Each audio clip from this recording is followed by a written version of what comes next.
Hello, this is Artifact 7, Standard 3.2, Criteria 9, promote student behaviors that encourage curiosity as they critically identify/examine online resources. So my group of learners were third grade learners. We were in our study skills classroom working on a project for researching which was being done in their social studies classroom.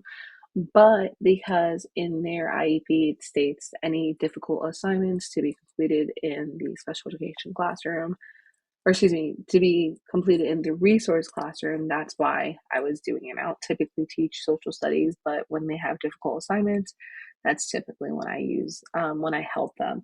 So I introduced them to lateral reading, which is a very interesting way of researching that I found very beneficial. It's basically, we have always been taught that using a .net or .org or .edu, so stuff like that has been reliable. .gov.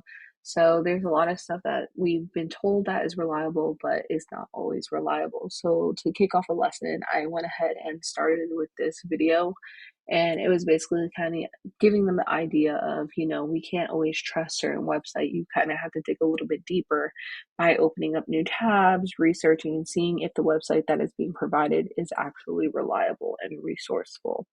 So again, I mean, the video really did help with showing students how we were able to evaluate online resources and information very critically, making sure that we're checking for like the author's biases, if the information is accurate, if the information is actually relevant. This is where lateral reading became like a huge help for my students. So the guidelines I gave my students was this little poster, which was great.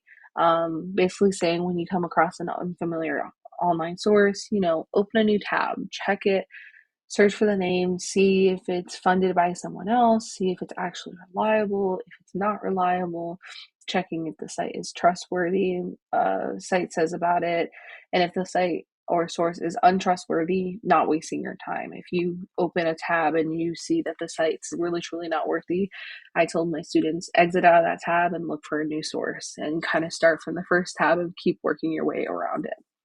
So the example I showed them was using President Barack Obama.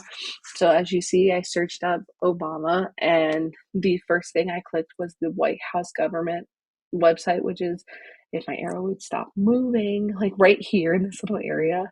And I told my students, you won't always get lucky with the White House website, but we know that the White House website is somewhat of a is a reliable source, not somewhat, is a reliable source. So you clicked here, and then I went ahead and opened up another tab to see if whitehouse.gov was actually a reliable source. I looked at the Wikipedia, but I also told my students to be very careful with the Wikipedia because it could be biased and stuff like that.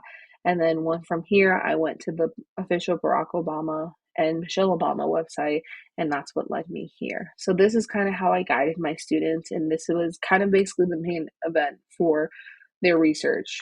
We all searched up, I did Obama, and majority of them ended up following me because that's just how kiddos are. But this is how I was able to guide my students to really truly learn how to evaluate the online information and resources for the author's biases and information accurately and relevancy. Thank you.